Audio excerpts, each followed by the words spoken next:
Guardians, this is Chad Dude 2008, and today I'm going to be giving you some tips and tricks on how you can get better in the Crucible.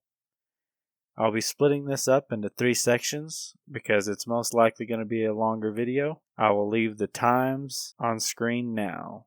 We will be going through first your peripherals, such as what your look sensitivity should be.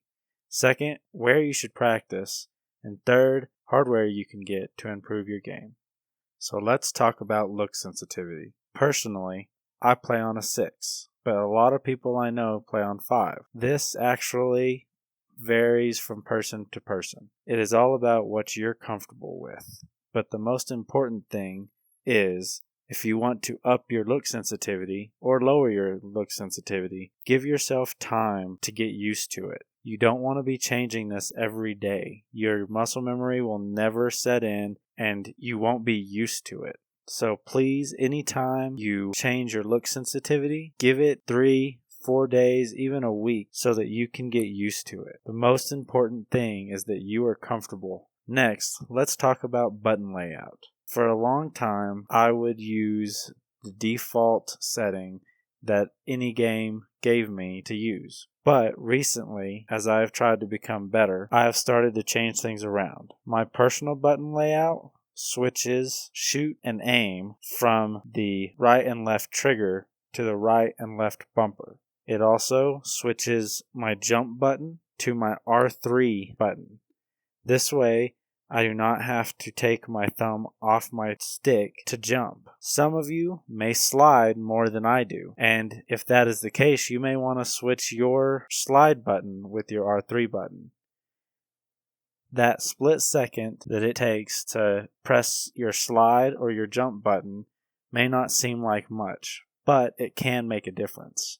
But the Destiny options menu does not give you the chance to change everything that I have set up on my controller. That is the reason I will be showing you how to through your PlayStation options menu on screen now.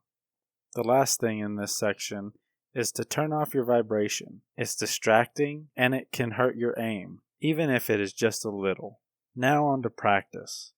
If you're wanting to practice in PvE, I would recommend Fighting the Fallen. This is because they are the most anatomically alike to Guardians. Even the captains aren't that much taller than a Guardian. But I would much more recommend going into Rumble. I know that Rumble is not everyone's favorite game type. Personally, I would much rather be in a 6v6 scenario.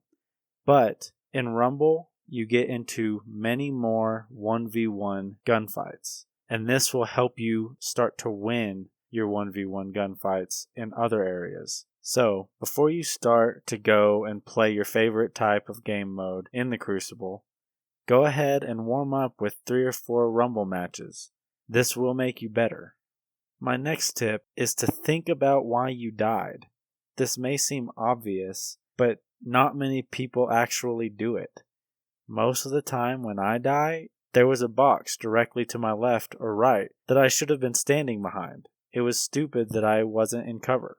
Or I had a chance to retreat when I knew I couldn't win the gunfight, but for some reason I was stubborn, thinking I'm going to hurt him as much as I can until I die, when I could have retreated and come back whenever I was better prepared to face him. Finally, let's talk about some hardware.